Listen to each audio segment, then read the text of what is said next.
Creating the Perfect Company from the organizational experts, Multiview Incorporated.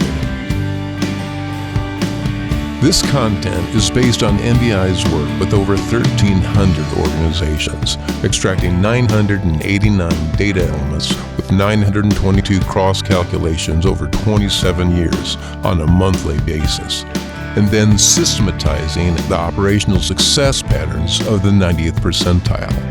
Our intent is to get beyond the brag and the boast, and simply share insights from our experience without manipulation or coercion to sell anything, except helpful ideas.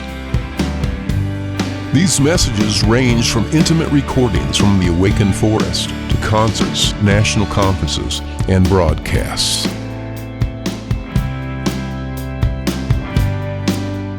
Welcome again to Creating the Perfect Company, and this is the third installment of the seldom spoken aspects of leadership. Again, this was a national broadcast from the MVI broadcasting facilities in Hendersonville at the headquarters. And without further ado, here's the third part. Okay, now we're going to go into the light and delightful topic of the burden of leadership. Okay, so strap on your rubber underwear for this one.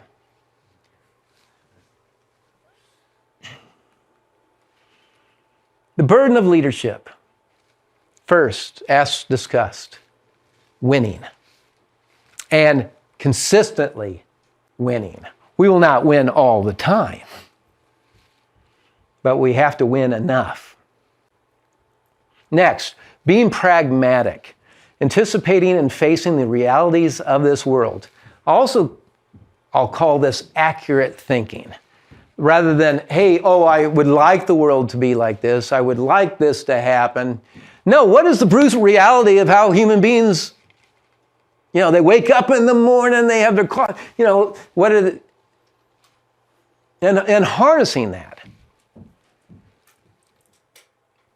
Next, nearly always being up. Strong, consistent, dependable. Right? The leader sees the big picture and creates the plan how to do it. A plan stimulates faith, belief in wherever we're going.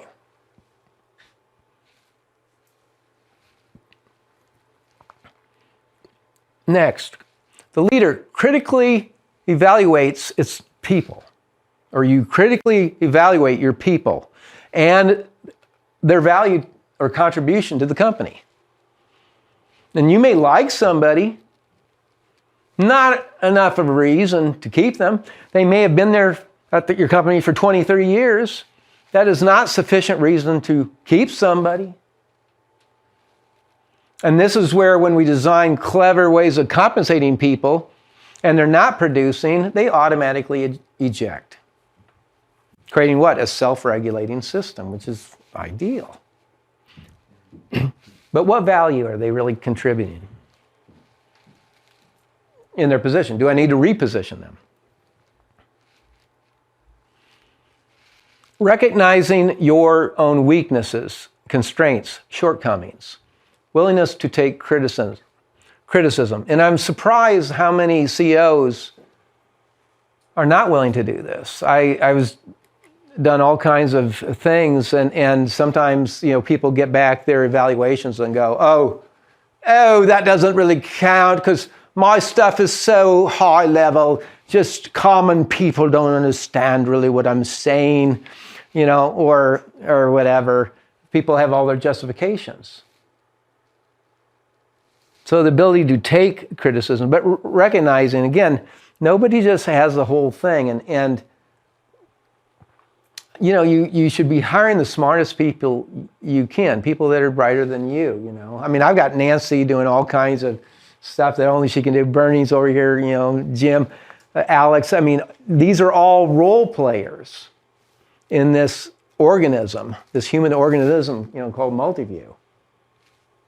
We all need each other.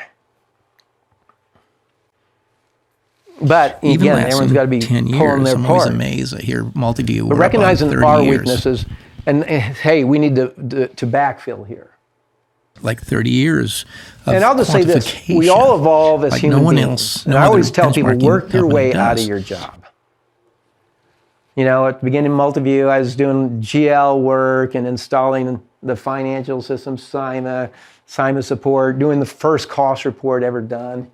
But after a while, it's like, okay, that tech support, you know, okay, well, I've done a lot of that now. Let's get someone else to do this. Okay, let's start doing this aspect of benchmarking and quantification. Okay, and you work your way out as you progress. And that applies to leadership too.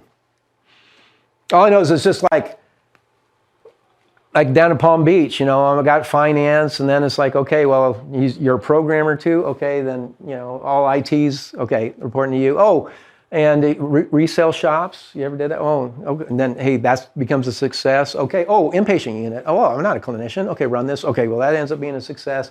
Oh, how about medical records too? Oh, you know, so it seems like with leaders and whatever, and this is one, I don't have a slide on this, but if you have a very capable person with tremendous personal power, you will tend to load them up with more and more and more. And there's a danger in that. Just because you've got their focus going in lots of different ways. Again, is it the highest value?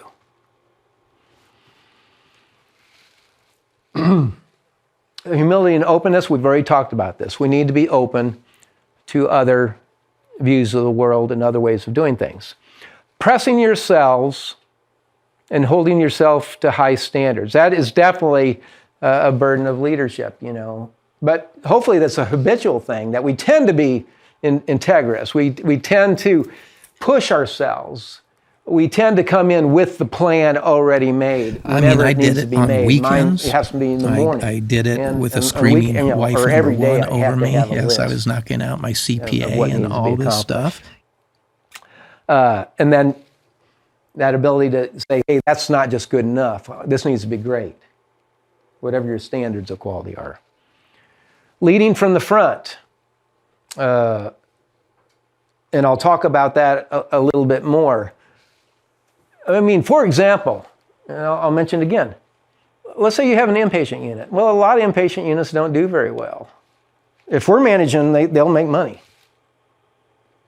Well, CEO, why don't you move your office down to the inpatient unit and run it? Or you have a home health division that's not working out so well. Well, why don't you run it? Or you have X part of your factory or whatever that's not working. Well, get your butt down there. Do a little Elon Musk and sleep down there.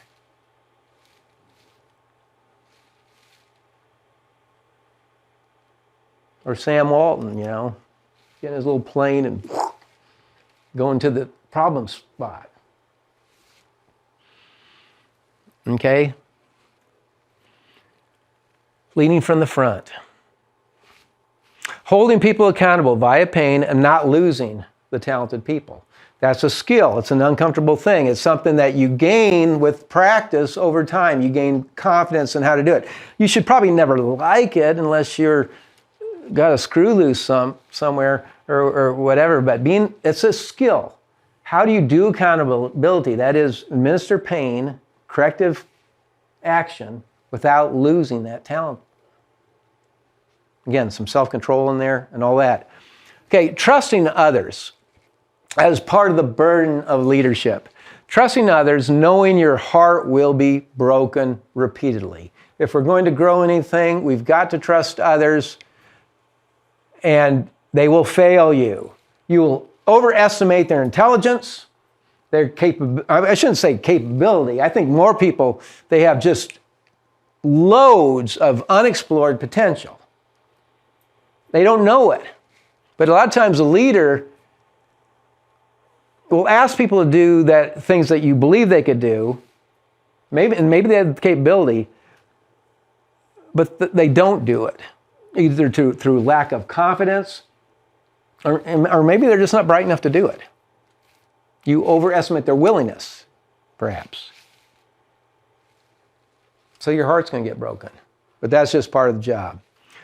So the leader must have the ability to take criticism. Again, we've talked about this. The king needed a court jester just to point out the king's shortcoming. Leadership is a lot about being able to bear the pain of your bad decisions. Because if you're going anywhere towards that 90th percentile, you're going to become a distinct minority in whatever business sector you're in. You are invariably going to have mistakes and missteps, but you have to own it. Okay, as we're and seeking if it does its raises and job, promotions, that scar is a stronger spot, that broken place. And this is just part of it. But you have to be able to bear that pain and be tough enough just to plow through. With leadership, part of the burden is there is this duty of care obligation to others. And the duty of care is really the obligation to have a genuine interest in the welfare of others. I like to look at Multiview or any of the organizations that we have equity positions or that we work with, that we are a school. We are a school of enlightenment, of consciousness, that we can provide not only great lifestyle and all this, but ideas and mindsets that will actually liberate people to have a better experience of life. And I don't care what you're doing. You can do that. But that duty of care. But it starts with this genuine interest in the welfare of others. A leader has, again, this obligation of winning and success. We've already talked about this. But it is an obligation. The question for a leader is, the leader needs to see and anticipate what needs to be done and do it. With perhaps the question, how do I overcome the predictable human behavior in this case or circumstance? So here we're applying basically intelligence. This is intelligence at work. Planning, anticipating the patterns of life. How do we harness them? Because they are predictable. So this intelligence at work, the leader has to plan.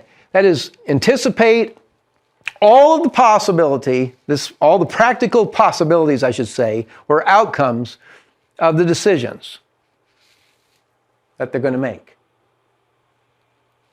This could happen, this could happen, this could happen, this could happen. What if we're attacked from the rear? What if we're attacked from the side? What if this or that happens? The point is, the leader should not be caught off guard. Whenever I'm making decisions, and sometimes I even make a little pieces of paper that I put that if the move goes this way, then here are the three things that could happen after that. You're playing probabilities, but sometimes that outlier will get you. I'll say this, but most of the times it actually goes in the direction you plan on, even though you've got some unexpected events, invariably. Don't be caught off guard. And every time a leader approaches their desk or team, they should be looking at the ROI or value. That is just assessing things.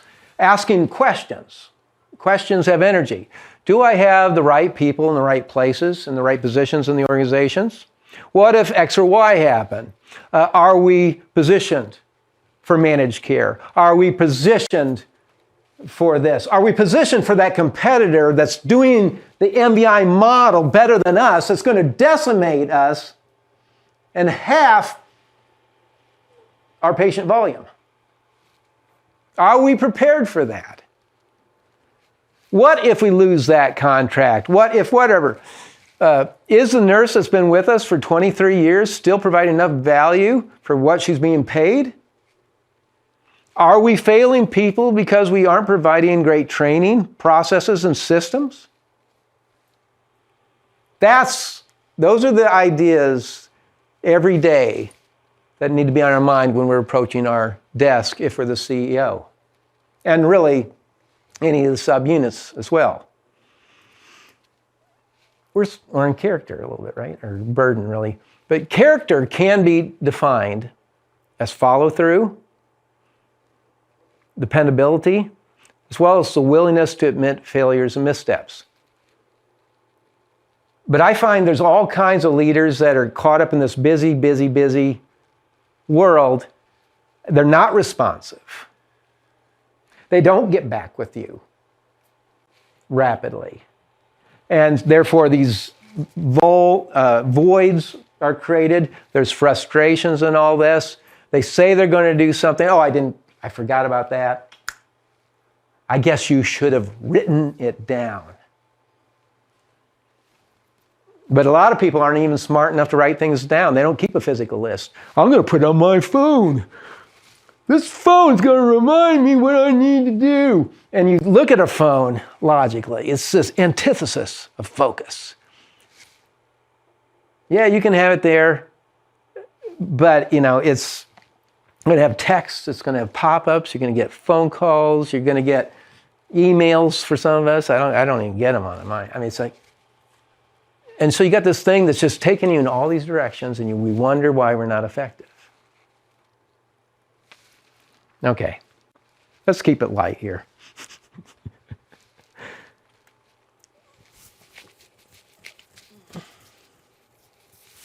Real leadership involves a lot of advancing things that are not even asked for, or they're unasked or directed.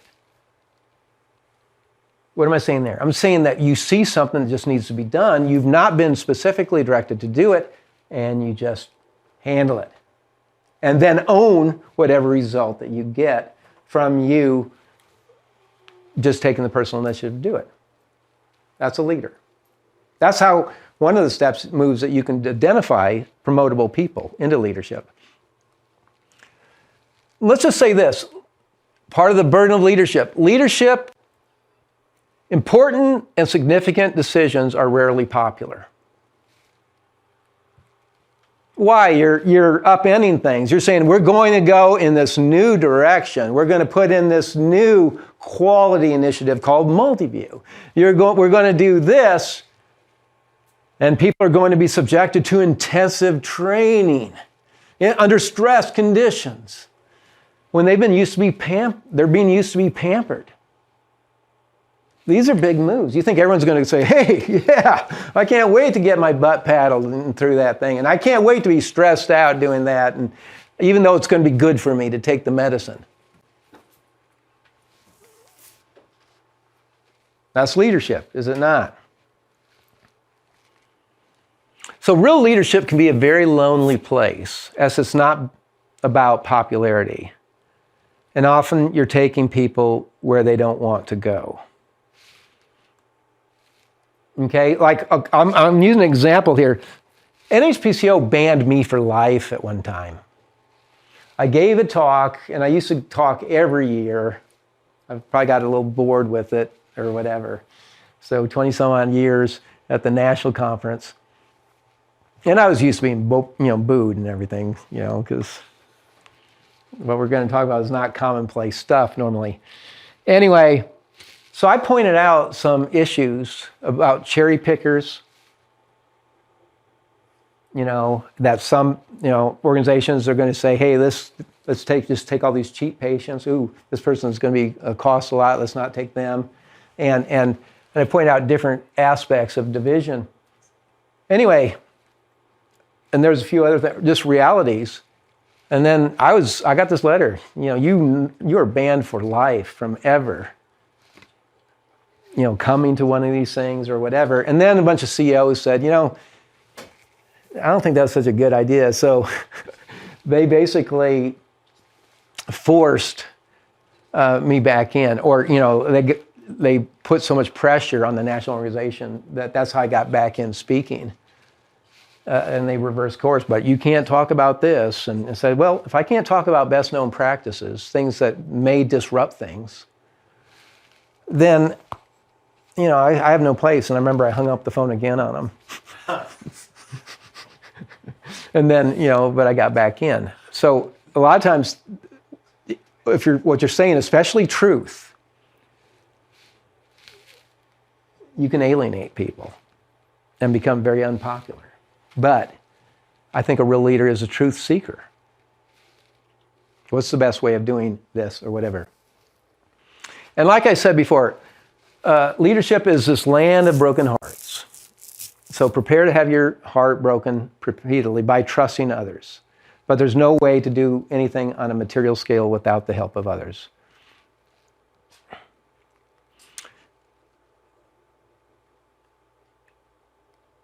And I will say this, and this goes, I should have put this with the other trust side. Trust. Trust is the basis of all good relationships. But once trust is lost, it is difficult to regain. You will spend so much energy if you have deceived somebody. Especially if it's intentional. It's one thing if it's not intentional, but even then, it's whatever. You're going to spend all kinds of energy trying to regain that relationship. And it's difficult to regain. So again, trust is a big thing. We've got to have that, and it's earned. There's also part of the burden is there's an interesting relationship between risk and leadership. Your best leaders have a rather high risk tolerance. So they're more okay with going in a different or a bold direction. And again, fortune favors the bold. Again, it's not as long as they're not stupid and they have some directional correctness. Leadership is also revealed in tough times and hardships. That's when you really know what you have. When you are being decimated by a competitor. When you have had some type of just major hit experienced. By the organization. I mean, is it a freak out thing, or is it, no, here's what we're going to do, but it's revealed. Because all businesses and organizations that endure for any significant period of time are going to face severe storms. It is not, again, all up, all light, all good all the time. No, there's times when sales are down. There's time when you have turnover, no matter how good a leader you are. And you make the bold move and you lose half your workforce. I've never quite seen it happen that dramatically, but you get the idea. There's going to be times when you're changing the business or whatever, when times will get kind of tough. Again, leadership. Now, I've already mentioned this, leading from the front. Moving your office to where the problem, trouble, or action is. And getting out of your desk or out from behind your desk. The leader must have strength, capability, and again, coolness under fire. Again, which is really, that also could be called self-control, coolness. That's a new word. Okay. Leadership, how do you keep business interesting? And I think it's a combination, a balance of a couple things. First of all, you need predictability, dependability, regular. Okay, so you need some kind of consistent element in your business. If it's just a crap show every time people come in, everyone's just running around, chaos. People don't like that. They like it, some element of certainty, stability. Here's how we do meetings. Here's how we do whatever work.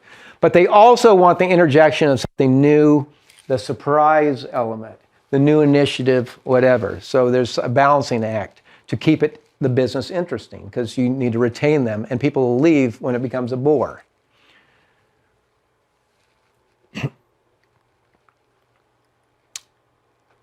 Many years ago, we had 80 CEOs fly in to one of the local colleges where we were doing a leadership conference.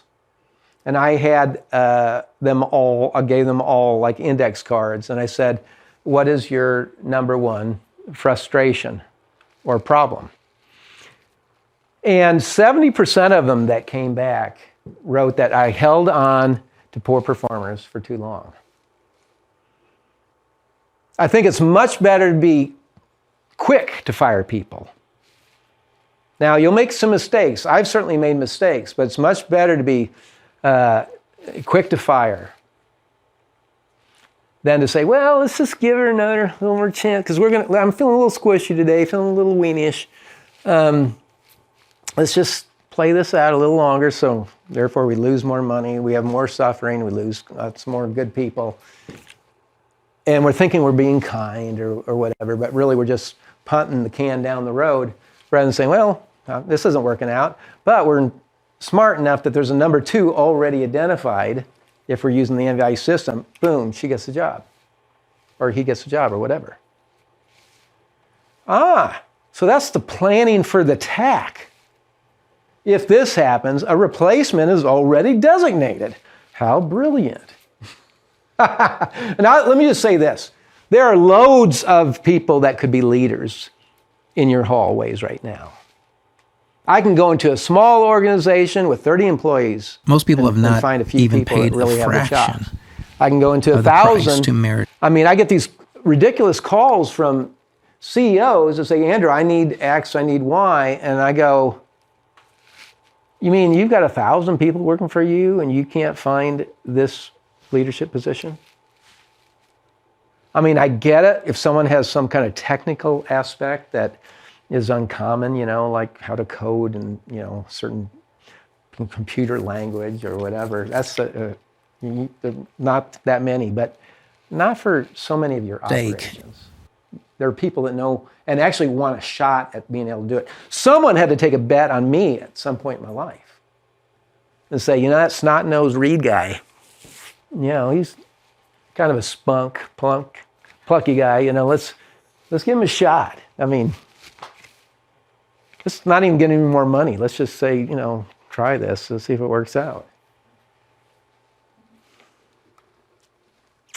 So be quicker to fire and beware of holding on to people too long. And I'll say at that point, you got to take out the mirror and say, man, I'm being a weenie here.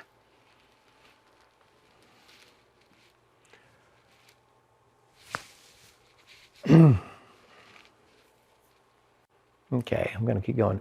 Let's talk about leadership. And there's a few more sections here in this. And I don't know how long this will go. It won't go that long.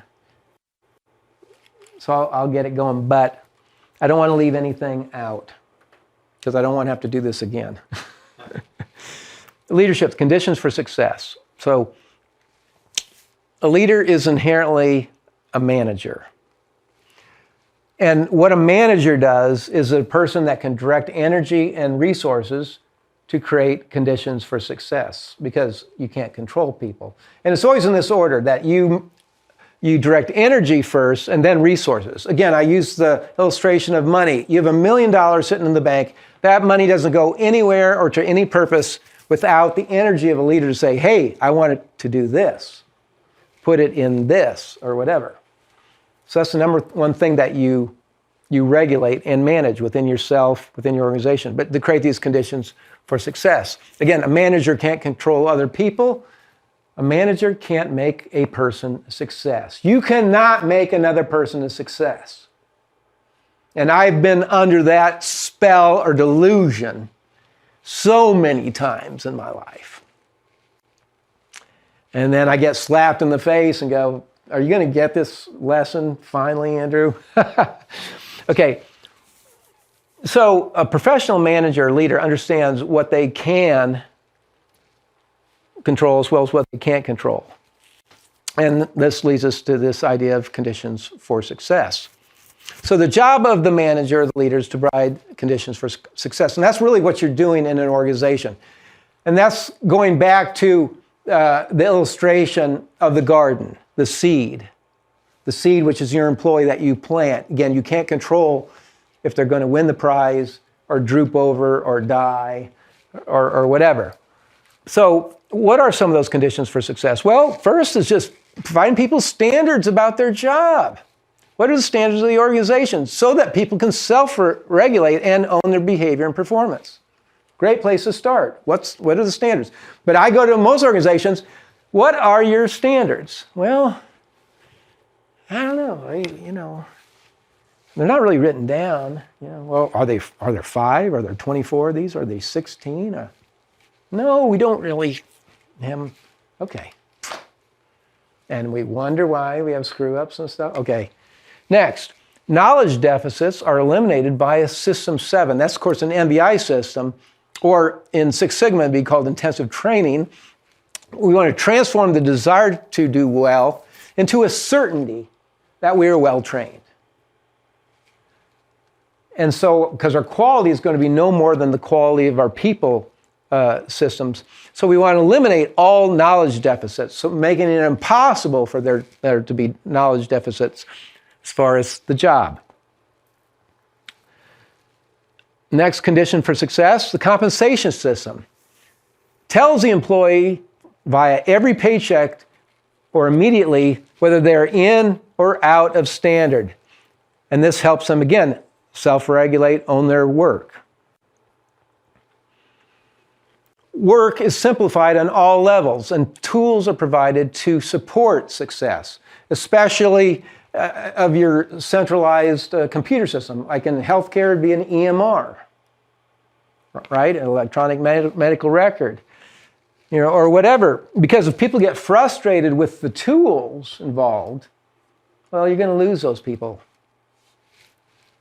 Okay? 5, work is organized in its natural order. So that, if you have something, an item, let's say it's in the trunk or whatever, that's using your work, the things that are used frequently are in the front, the things are not, that you have to strain your back to get to, are in the back. Again, there's a system, a process, but these are conditions for success. Eliminate as much as possible discretion at the operating level. Yes, we don't want people to think too much about routine and normal things. Like when you have codes in a computer system, well, don't have every possible code that would ever happen. That exponentially increases your screw-up factor. Minimize it to maybe 3 or 4. Get like In-N-Out Burger or whatever, where there's just a few things on the menu, and your error rate decreases just substantially from this. Number 7, the extraordinary clinical leader provides praise, or the extraordinary manager provides praise for excellent work and addresses non-standard performance or behavior without delay. Clinicians or employees with poor attitudes, non-standard work are removed so as not to disrespect the hardworking and standard-honoring employees. There's a lot wrapped up in there.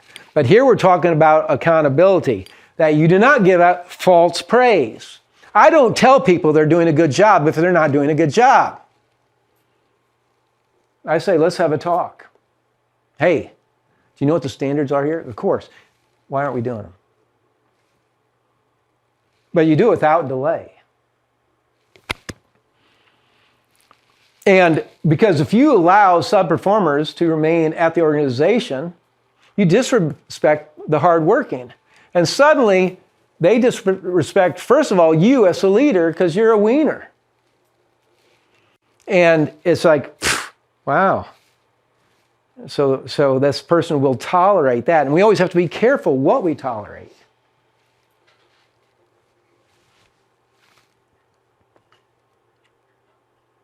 But one of the worst things we can do is allow sub-performers to survive in a culture. That is not a healthy culture. Because, I'll use my clinical illustration here. So you got a nurse, brand new in the organization. She's knocking out 5, 6 visits a day, no problem, boom, boom, boom. Great attitude. And she looks around. This person is doing 2 visits a day. She's doing the morning visit, and she's squeezing in the afternoon visit. And they're being paid the same. Well, what does your snappy new clinicians say, wow, is that a motivator? No, it's a demotivator. And she's letting that get by. Why am I busting my can when that's being tolerated? So in this case, the clinician would start to disrespect the leader, then disrespect the entire organization, and then you lose them and they go to work for your competitor. And this is a superstar. That's the price you pay for not addressing the standards, not upholding the standards.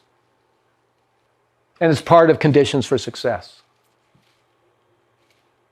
Better to have a smaller, talented team than large and sloppy. Okay, 8. The leader is inspiring, life-changing person through teaching of what? Accountability or owning one's life. 9. The student employee receives attention, normally on a day-to-day basis, or at least enough that they feel significant. Again, this is all conditions for success. Each employee, each clinician in this case, receives a ride-along every 60 days minimum. This physical environment is intentionally created to be conducive and support success. And there we go. That's not a comprehensive list, but it's enough that we get the idea that we have to set people up for success. But so much of that success comes to that 70% principle of that leader, making sure these things are done. Again, staff want to believe that they are talented and are well trained, and we must transform this desire from a want into a certainty. System 7, with all its steps, this creates what? Quality. Eliminates the possibility for knowledge deficits through what? Self-learning modules for any topic we want. Tell, again, the physical demonstration of it. Show, imprinting in the brain the images that drive so much of our lives. The testing, because if people can't do something intellectually, they can't do it. The testing, the evaluating of learning. Then step 5, practice, demonstrate. And 6, evaluate that practice, that physical acting out of. Then the certification. That's a condition for success. Okay, confidence is an aspect of a condition for success, or you could even call it quality of the leader. You need it. People get it. The only reason I can get up in front of us and talk the way I do with some air of authority, which I hope is not off-putting or whatever, but I have visited hundreds and hundreds and hundreds of organizations, just to the point of having 4 physical breakdowns. I've seen so many.